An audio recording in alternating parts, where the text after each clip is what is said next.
Hey guys, it's Necessary here with Notary to Notary, and in this video, we're going to be talking about how to collect payment from your clients, whether they're signing services, attorneys' offices, or title companies that have not paid you as per your signing agreement. Ready to get started?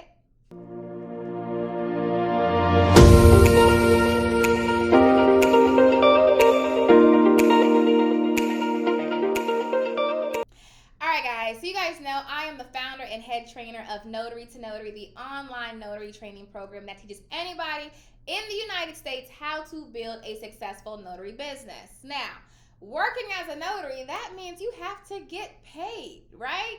And so when you're working as a notary signing agent, you partner or contract with signing services, title companies, attorneys' offices, things like that, to conduct closings.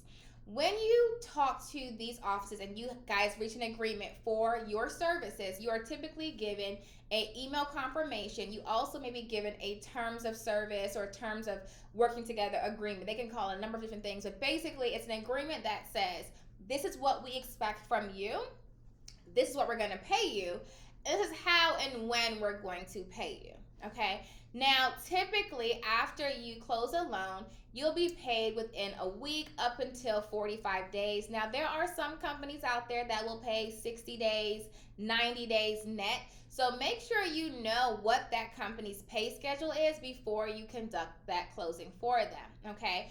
Now, most, like I said, will pay you, the average is net 30. Most signing companies pay you net 30. Title companies will pay you as soon as the loan or the closing closes and disperses. So about a week or so, give or take. Okay, so let's say you close a loan for a signing service and you're supposed to be paid $100, and the company is on net 30 payment terms and they issue either direct deposit or a check mailed to you. And you use your Notary Assist. If you do not have Notary Assist, don't worry. I put the link in the description below so you can go ahead and get it. And Notary Assist, of course, is owned by Sue, who's absolutely amazing. And I actually started using Notary Assist in 2014 before I even knew Sue.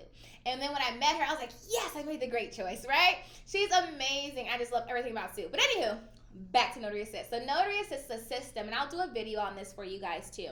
Is a system that allows you to keep track of your closings, the companies, so many other things that comes to like financial management for your company. But for the purpose of this video, you can put in your closings, the client that hired you, how much it costs, things like that, when the invoice was due or how much was supposed to be paid, and then when the invoice is due.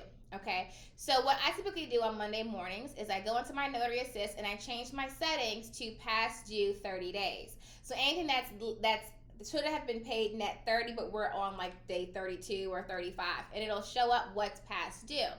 Then I can go in and say, okay, these are the companies that's past due. First of all, I always say, do not get angry. Do not assume the worst. Okay, and I'm going to explain to you why. One, it is a possibility that you were paid and you did not log it in your Notary Assist, and that has happened to me. Okay, so what you don't want to do is send an angry email or call and say, hey, you guys didn't pay me, da, da, da, da, da, da, da. Y'all know how y'all do sometimes. Okay, and they say, ma'am, but we did. We sent it here, or this is the check that we sent, or whatever the case is, and you look and you say, oh, it went to my spam. Sorry. Or, oh, I moved and I didn't update my address. Sorry. You know what I mean? Or, oh, you know what? I did see that deposit. I apologize. And now you have to clean up the mess that you made. You are a business owner. You need to be able to communicate effectively, okay? And one thing that I usually do in my email, which I have a script in my training, the Notary Signing Agent training that I use personally when I'm looking for past due payments. And one of the first statements is, hey, this may be an oversight on my behalf, okay? But can you look into this payment for me? I just literally sent one out probably like 2 weeks ago. You know, can you look into this payment for me? I don't have in my records showing it as paid, right? But I always put, it may be an oversight on my behalf, okay? All right, so what I would do first is I would send a polite email like that. Dear whoever, in regards to this sign, which you need to have the information, which you can plug all of that in to your Notary Assist, okay? It may be an oversight on my behalf, but I do not have this payment as showing as received. Can you please confirm the date it was sent, the method that it, and the date it was sent, and the method that it was sent. So whether it was direct deposit, mail check, e-check, so I know where to go look, okay? And I would send that email. And I typically would give them a couple of days, maybe like 2 to 3, to get back to me before I do a follow-up email, okay? Then let's say it's 2-3 days past and I haven't heard back. I'm going to go ahead and give them a call and try to get the accounting department and see if they can look into it for me, okay? And some people might say, Vanessa, you're just too nice. But I know that people have a lot going on sometimes, and it could be an oversight. One thing that I always say is a lot of these signing services are operating nationwide, and they have orders all over the country, notaries all over the country, and it's not hard to miss paying somebody. It could be an oversight. That's why I don't get angry with companies, because you never know what's happening. It's easy to miss something, okay?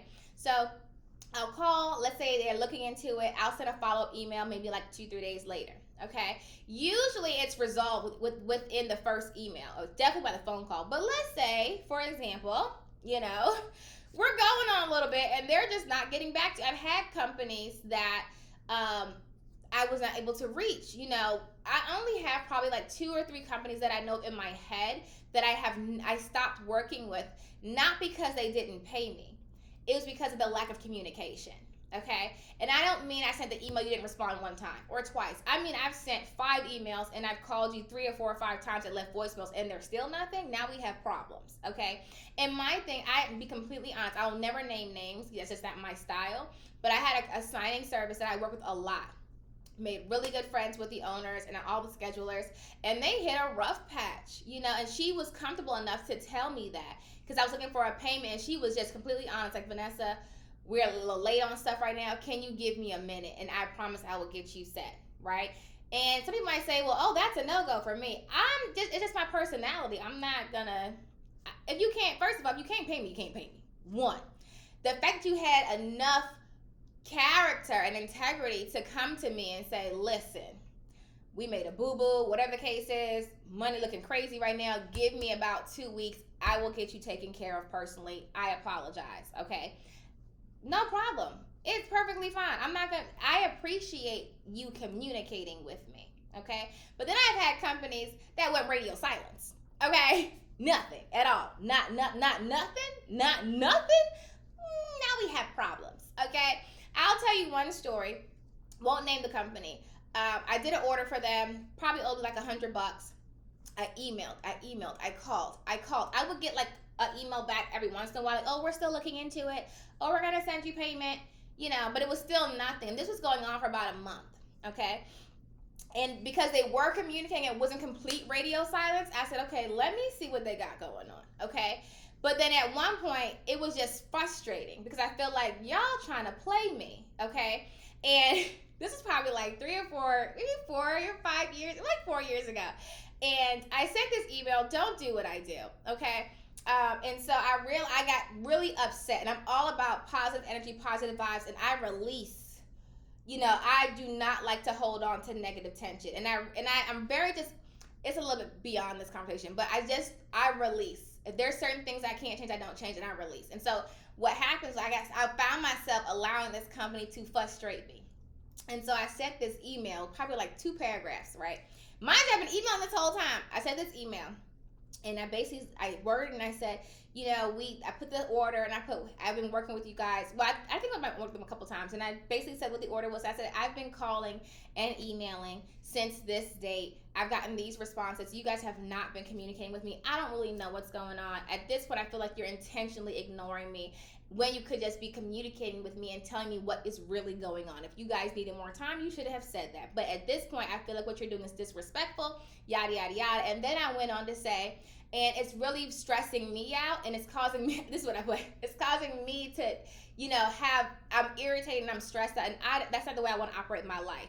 So what I said was, and that's okay because I'm a child of God. So what I'm going to do is I'm going to leave this alone. You're not going to get another phone call from me. You're not going to get another email from me. I'm going to give this to God, and God is going to work it out. And you should be afraid because vengeance is mine, saith the Lord. Okay, yes, I did put that in my email.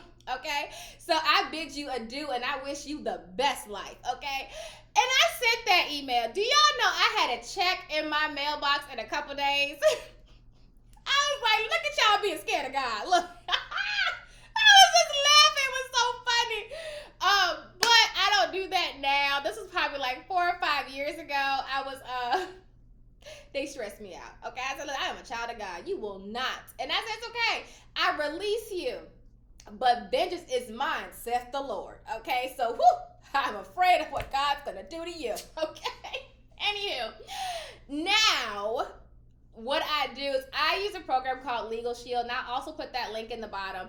And what I still go through those processes, but if I need to send a demand letter where an attorney is requesting those funds from me, for me, from that company, they will do it. And Legalshield is really good. I actually was using them way before. Like, I probably had them for a while just for other things. And then I found out about their business piece where they can do everything for me, like when it comes to like looking over contracts, when it comes to, you know, doing those demand letters, just asking basic questions. And so I use them, and all you have to do, and I'll put the link in the description below for you guys, and I'm going to do a training on them too, so you can get more familiar on how the program works. But all you do is enroll, and then I would recommend still doing that process that I said first, and then the last letter that I would send would say the same thing. Unfortunately, I haven't heard back. I will have my attorney send a demand letter at this point, yada, yada, yada. Usually when you send that last email, they'll get back to you because they're, oh my gosh, attorneys, right? But if not, then you can get the attorneys to go ahead and send those letters. And usually you will never typically have to go to court, because once an attorney sends a demand letter, usually those companies will go ahead and pay up and do what they need to do. And at that point, well, we'll get into that in the training. But yeah, so that is how I would do that. So if you're ever having an issue with a signing service and a title company paying you, just take those steps. Hopefully you never have that issue, but I mean, it happens to the best of us, to the best in the space. It happens. But what I will say, a lot of times it's an oversight. A lot of times it's a clerical mistake. A lot of times it's just like, ooh, my bad. Let me fix that for you, right? And we just have to give these companies space. Now, I know a lot of times there's like Facebook groups that will bash companies. Be wary of that. And I've seen a couple of those lists and those groups. Me personally, I'm not a fan, only because a lot of times the things that people are complaining about, one, you made the mistake as the notary.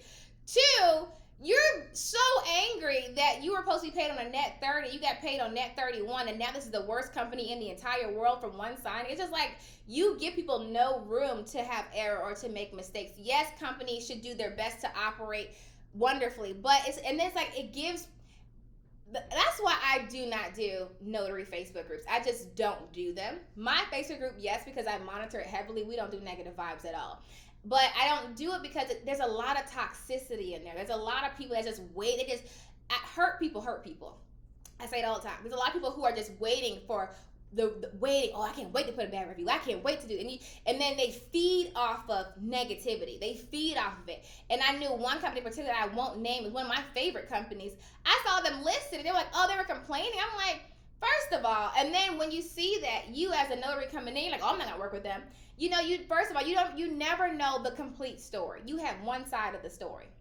One side.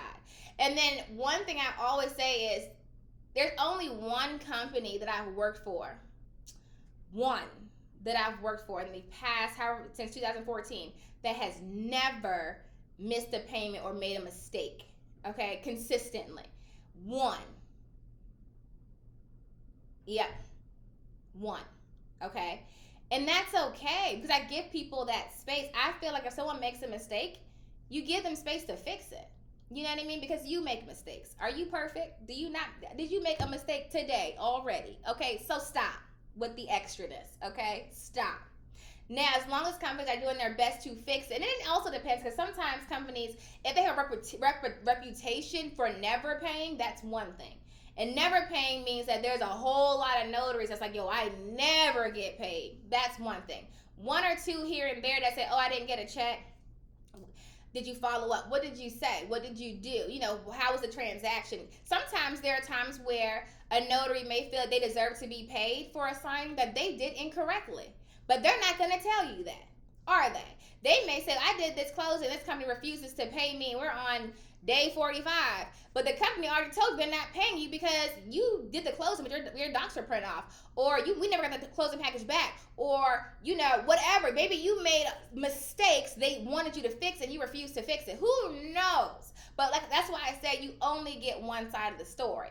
So that's why I say be mindful, be wary Facebook groups. Okay? Listen. Anywho, so that's basically how you would handle it. If you ever did a closing and you did not receive payment, just send a nicely worded email, follow up a couple times. Not too much. Phone call, email. You typically will get it resolved. When in doubt, if it just becomes like, okay, they're just not responding, they're not cooperating, then yes, you can use Legalshield. I'll put the link below, and I also will link a video training to help you how I use it, not just for my business but for my personal life as well, because it's a great program, absolutely great program. A lot of notaries use it, and so I'll put a link below for there, and you can have the attorneys, their actual attorneys, send demand letters for you. Okay, but hopefully you won't have but a handful of emails that you have to send, and hopefully you'll never have to send a demand letter, right?